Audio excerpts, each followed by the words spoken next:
Hello, hello, hello, hello. Is there anybody out there? Hello. Wow. So let me check if this live is working. Okay. I think we're live. If you can see this, can you just put like hashtag live below if you're watching this live and let me know where are you dialing in from? And if you are watching the replay, put hashtag replay below. Well, today I am with a very special guest, really dear to my heart, because she's associated with a Hare Krishna foundation known as ISKCON. Is that right, Rasika? Yes. Yes. And I have stayed in that place many times in Mumbai and in Bangalore as well. And, you know, it's a place filled with grace and peace and calm. And And I've even bumped into Rasikaa, in one of those places. And they have this beautiful temple of Krishna temple, and Krishna is there and he just looks at you as if he's looking at you and he's not looking at anybody else. And it's like if you have any problems, you can just leave them there, and you can just walk away with an empty heart, free from any burdens. And I feel that's what Rasika also provides to people who come into her space. They come with their backpacks, emotional backpacks filled up, their emotional burdens and their mental burdens on their head and in their gut health and in their legs and their feet. And they come and they find her and they offload. And initially, people may not feel safe to remove their emotional backpacks because that's what they've become familiar with. It's like I don't want to walk a step without my emotional backpack on my back because this fear has become my friend. This stress has become my life partner. This frustration, you know, I can predict all of this, but freedom, I don't know what that's like. Joy, I don't know what that's like. Love, I don't know what that's like. And so they come with their backpacks, emotional and mental backpacks filled up. But the thing is, when someone is in that place, you can't always begin with emotional therapy. You can't always begin with coaching. You need to begin with a system known as energy flow, which is a somatic and nervous system therapy. Because first, there has to be this recognition of safety with the emotional backpack on. Because the minute that backpack comes off, the person can go into not safety, which is very dangerous. And so, first, with the backpack on, we have to do exercises to regulate the breath, to regulate the nervous system, to regulate the emotions, to create additional alternate safety, even with the backpack on. And then when the person feels, wow, I can access a world of safety and nervous system regulation in addition to the one with my backpack, and I have maybe a strong enough anchor now of a separate kind of safety, I can finally take my emotional backpack off. And then the next step of the professional, whether it's in a group environment or in a one-to-one environment, is to get them to open the emotional backpack and to take out from the emotional backpack all the emotional and mental objects that they've stored in there. And sometimes they can feel heavy like bricks. Sometimes they can feel light as a feather, depending what they decided to store and how they decided to store it. And then you take them out one by one. And then you start to regulate the nervous system with the emotional load that's being carried. Because it isn't as simple as sometimes just letting the emotions go or letting the mind go or letting the beliefs go. But it's like if what they're carrying in their backpack has also got stored inside the body, then energy flow allows that person to connect with the body, to connect with the body's wisdom, to inquire, what is this weight that you are holding on to? And how is this weight serving you right now? And to first have the awareness. And then once the awareness arises, to then have choice. Do I want to let this go? Or do I want to hold on to it? And this is what defines energy flow versus other kind of somatic processes, is it's about allowance and agency. Letting that person decide, what do you want to do with those objects in your backpack? Do you want to keep them there? Do you want to take them out? Do you want to release them? Do you want to rewire them? Do you want to surrender them? And so it's a very supportive process of meeting the person where they're at. And today, Rasikaa is officially going to be certified as an energy flow facilitator. What does that mean? She can help others regulate their nervous system, their breath, their emotions, their meridians, their lymphatics, if they have any physical pain or any trauma stored in the body in a group setting.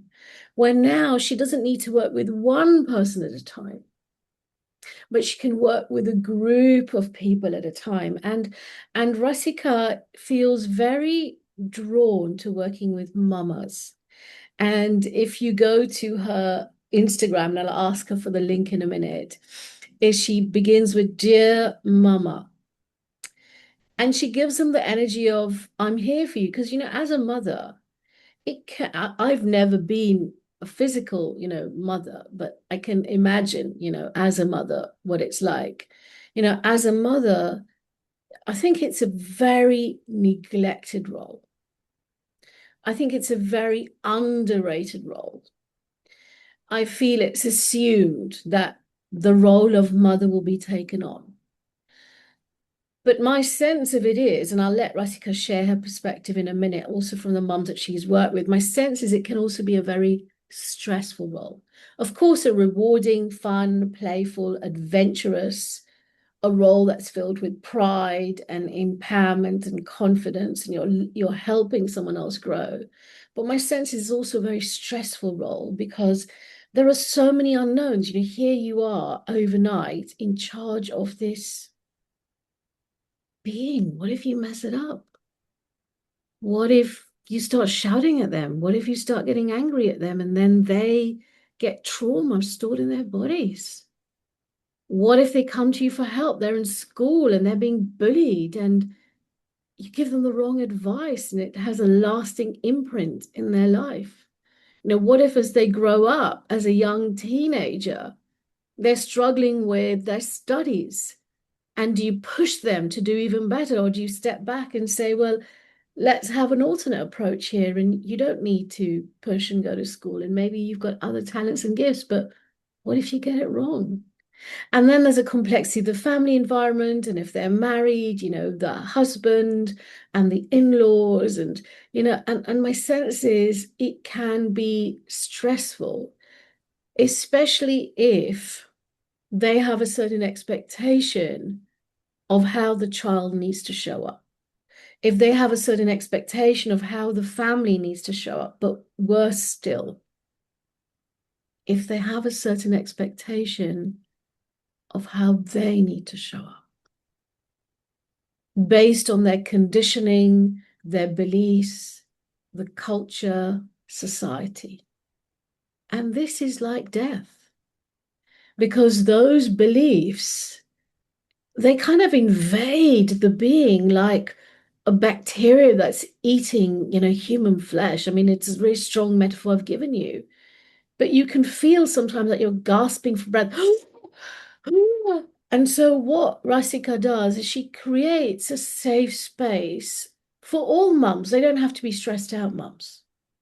It can be mums that just want to plug in, be part of a community, be part of a group, have a bond, have an independent support system, have a support system where they can come and they can share and not be judged, because gone are the times when we had communities and the men folk went hunting during the day, and in their lunch breaks, the men folk sat around the forest having a good complaint about their wife, probably, or whatever else is going on in their life. And the women folk finished all the chores in the village. And then in the afternoon, they sat around the village tree and they kind of had a good old vent and complaint and laughter and camaraderie. Gone at those days don't exist anymore. So that space of coming together and having like a talking stick in your hand, where you get to share your world, you get to vent, you get to open, you get to be encouraged, you get to be motivated, you get to grow, they don't exist. And so Rasikaa creates spaces for mums who want to come home to themselves, who want a space where they can vent and not be judged, who want a space where they can breathe, who want a space where they can heal, who want a space where they can engage with very, very, very simple exercises, but in a place of agency and allowance. And that's what our Rasikaa does. And so it's my gift and my honor to congratulate Rasikaa. Rasikaa, many, many congratulations. Well done on becoming an energy flow facilitator. How are you feeling? You've given a very overwhelming introduction, and I would love to stand up to it the way you've described it. I'm very happy actually to have done this because it was a dream for many years actually. So I see that I'm finally being able to. It's also an instruction I have received from my spiritual master to be of service in this way. And Beautiful. this feels like that first step I've finally taken to do something concrete. So it's out of the world happy. Yeah. That's so beautiful. And you can see it on her face as well, but you can also see the serenity, so that's a testament to the space that's created. So, Rasika, tell us a little bit. So you're a mum yourself, and what got you into this field? So I began my journey as a college lecturer because I like being with youngsters and kids in the first place. But then I was somewhere always drawn to emotional wellness. And then I had my kids, and they were quite energetic. Ah, that's a good way of putting it. And I wanted to be to them that they don't have to carry wounds, like they don't deserve to be a constant receptor of anger and frustration and my unhealed wounds. So that's when I started my own healing journey first. When I met you back in, I think, 2016, 17, 16. And that's when I started working on myself because I noticed there were patterns in me from my childhood which were leading me to behave in a certain way, which was scaring my younger one, my elder one, when he was young. And that's why I wanted to do something about it. And that's when I learned EFT, Reiki, NLP, and inner child matrix. But then there were times when I didn't want to talk about anything, when I didn't want to unwrap anything. Like, okay, there are memories, they are done, but my body still was not comfortable doing that. And that's when energy flow came. And it was amazing. Like, how things can be so simple. It wasn't forcing any change, it wasn't analyzing any kind of past, it wasn't trying to fix anything. It was just inviting me to remember my own body's wisdom, to really connect with me. So that's something that made energy flow so relevant to me, so powerful for me, my own transformation. And I think during one of our certification called EFT certification, when you pointed out that how I was being judgmental towards the mother while I was trying to protect the child, that really got me thinking that it's so easy for me to say something about a mother, being a mother myself, because there are certain things which we tend to just expect a woman to know. But then that got me thinking that there are so many mothers who are really trying their best with all the Yeah. love in their heart, and yet they're feeling overwhelmed. There's too much Yeah. going on. So if I could somehow find a way to support them, and that gave birth to Dear Mama Breathe. Dear Mama Breathe. So that's the name of your group program. That's a beautiful name Yes. for a group program. Dear Mama Breathe. Breathe. Yeah, that's so beautiful. And you, how old are your children? My elder one is 11 now, and my younger one is 5. Beautiful. And I think this is so common though with mums, isn't it? Is kind of life happens, but then they give birth to children. And because their center of gravity is so much centered around serving the children, that's when they finally start to sort of look for something that can help their child. Now, what they don't always realize is the solution is not in finding something to help the child, but the solution is in finding something to help themselves. Because when they are regulated, then they're able to co-regulate their child. And they don't get as triggered or as stressed. I mean, I have so much respect for mothers, Rasika. I don't know how you guys don't get as angry, don't get as frustrated. Like, I'm sure it happens as well, but I'm sure there's also a degree of control, like of wanting to control one's own emotions so that it's not projected onto the child. But I can imagine the trigger is constant. Like I can imagine that it must be daily, like daily something other happens. Like, I don't know, something breaks or they forget to say something or something happens in school. Like it just must be like a constant thing. And also this journey, you're a Montessori teacher, have I got that right? I'm sorry?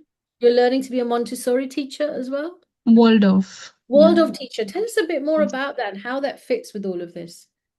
So I decided to homeschool my boys, and I wanted to be trained also so that it's not like a sentimental decision. It's something that I can be sure about. So I was looking forward to learn how to teach and how to connect and why there's a curriculum built in a way.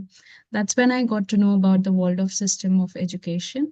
And my sister-in-law's daughter studies in the similar same school, and she told me about the course happening, and I joined, and I loved how the teaching is not just book based. In fact, there are no textbooks.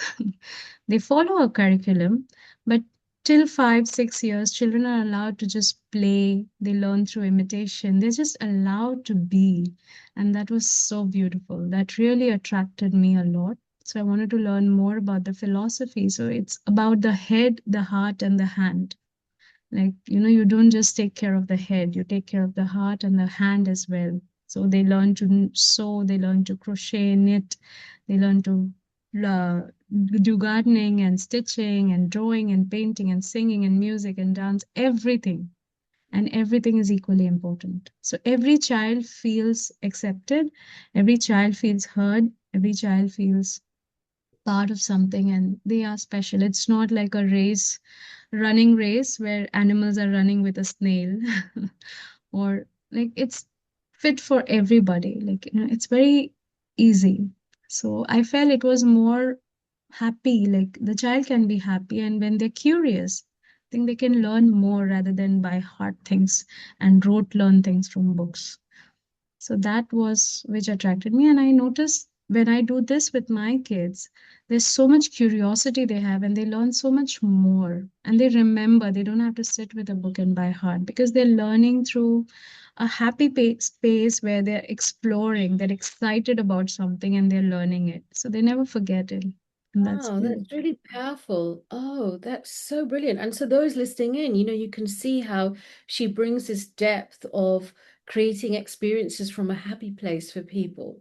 And from that place, enabling growth and learning so that it sticks within the being. I mean, I love that you went on that kind of inner journey yourself and learned about the connection between, the heart, the hand, and the whole being. That's really powerful. Now, if you had to describe energy flow to someone, how would you describe it? Like, what would you say? What is it? So I think for me, the first time when I experienced energy flow, it was like I'm finally listening to my body. So the body has the wisdom, I believe. And it can always guide you. Like certain sometimes when you don't want to eat something and your body goes like, not this today. It naturally, unless it is of course not influenced by emotional tinge or undertone, but naturally, if you're listening to your body, it will tell you this is what I need to eat. This is what I don't need to eat. This is, I need to sleep right now. I need to. So, listening to your body. And most of us, we are so busy, we don't have time to sit and listen. So, energy flow is about creating that space for yourself when you're acknowledging your body as a personality of its own and listening to it. And that, I think it automatically brings so much healing. Wow, that's beautifully explained. Thank you so much for doing that. And now that you've got this, like, of course, we talked about Dear Mama Breathe is one of your programs. What other plans do you have for yourself? I want to continue with Dear Mama Breathe and like start it as a more because I did a 21-day challenge and it was amazing. Like even it still amazes me energy flow because just 15 minutes every day. And after a week, the mother started texting me like, this is so good. Please do something like that. This was so beautiful. I'm feeling so much better already. So just 15 minutes every day. And I think I decided on 15 minutes. We were having a discussion like, no, 15 minutes is too less. I said, mothers are not going to give me more than 15 minutes in the morning, busy morning. But they did that and they showed up every day because they really got something from it. So I want to do it more, teach in a certain capacity so that they can help themselves, they can regulate and reach out to more people, do bigger programs. That's really powerful. I love how you did that. And I love how you did a program like that. Now, if which is some of your favorite energy flow exercises? I love all the breathing ones. I love being held. And it just did so much wonder. The meridian works help quick releases. Like my son had fever, and I did some meridian exercise. I don't exactly remember, but one of the group members just texted, "Do this in a reverse order, this meridian and that," and I just followed it. And quiet, the boy was like really calmed and slept. So for me, these are great. But I really loved body mapping a lot because it was like meeting every part of my body, breathing into it. And it's like me, some parts I just felt like they're being sarcastic and like, finally you see us. Like, finally you notice us. Because we don't see ourselves most of the time. I don't know about everybody, but many mothers in my community, at least, I found that they don't have time to really see themselves. They may just look in the mirror, like fix the hair or something, but not really themselves. And there's something paining, something nudging in the back. And so body mapping really helps you connect with your body. And it was one of the beautiful experiences I've had with energy Oh, flow. thank you so much for sharing that example. And what you say is so true. I don't think as young children we're conditioned about the body. Like we're conditioned to do physical education or play games and sports, but we're not kind of educated about the body, about the emotions, about the Mm. mind. And I think it's a very neglected, neglected aspect of growth and learning. And I'm so happy about the Waldorf system, how they do use their hands, because that is making the connection with the body and making connection, and it helps with the brain and the brain waves. So yeah, I think, and I love this sort of short burst of 15 minutes. It kind of really helps. Now, if you had to share any kind of wisdom with us or any other experiences with energy flow in your hands when you've shared it with other people, what would you want to share? I think everything that we are going through, like even if you want to heal ourselves, it will all begin with self-love. I Mm, think if you can just have self-love, because if you can't love yourself, how do you expect to love anybody? mm. You cannot, it's like you cannot pour from an empty cup. You Yeah. need to fill your cup first. And that is That's so something that needs to be beautiful. normalized. I agree with you, and that's so wonderful. But how can someone understand what is self-love? Like, how will they understand this? What is it? I think self-love is it's not about being somebody. It's not about wanting to become and change. It's about just accepting and acknowledging who you are, not comparison. So you don't have to wait until, life is falling apart to start emotional wellness. You can start as early as, even if you're feeling happy, you can just start by breathing. Okay, if my hair is curly and not straight. Ah, Okay, like every little thing. Everything about me is the way I am, and that's what makes me me and not somebody else. yeah, And so I think the accepting what it competition is. to become Yeah. somebody else is where you're rejecting yourself. So first step is acceptance. That's a powerful insight. I love that. I absolutely love that. And so easy to understand. So if it's meant to be, may you also launch self-love workshops as well. Mm. Because you've got BCNLP facilitator and EFT and so if that's something you're drawn to, because I think women really struggle with understanding what the concept is. Mm. People tell them to love themselves, but like what is that? Is that brush my teeth, wear nice clothes, go out for meals, or is that, do my spiritual practice? But I think you explained it beautifully, which is just accept what is the way it is. Mm. But does that And mean they don't strive towards something as well? Like they're like, you can, but it should come from a place of growth, wanting to grow, wanting to, be more, but not in the pressure that if I don't be more, something bad will happen. Nothing bad will right, happen, but not under yeah, any condition or pressure. It's from about, freedom. it's not a destination that you have to reach. It's more about you build your relationship with yourself and one moment at a time. What's doable for me now? Like doing my day right the best I can. And then every day, if you just do that, then you're automatically walking towards growth. Seems lovely. Beautiful. I love that advice. Many, many, many, many, many congratulations from my heart to your heart. May Thank you you. help all the mamas everywhere breathe, and may they get the message of self-love as well. Thank you so much. Thank you. Okay, for those of you who joined us, thank you so much. If you've got any comments for Rasikaa, just post it below. If you want to find out about her Dear Mama program, put Mama below and we'll be in touch with you. Take care. Bye.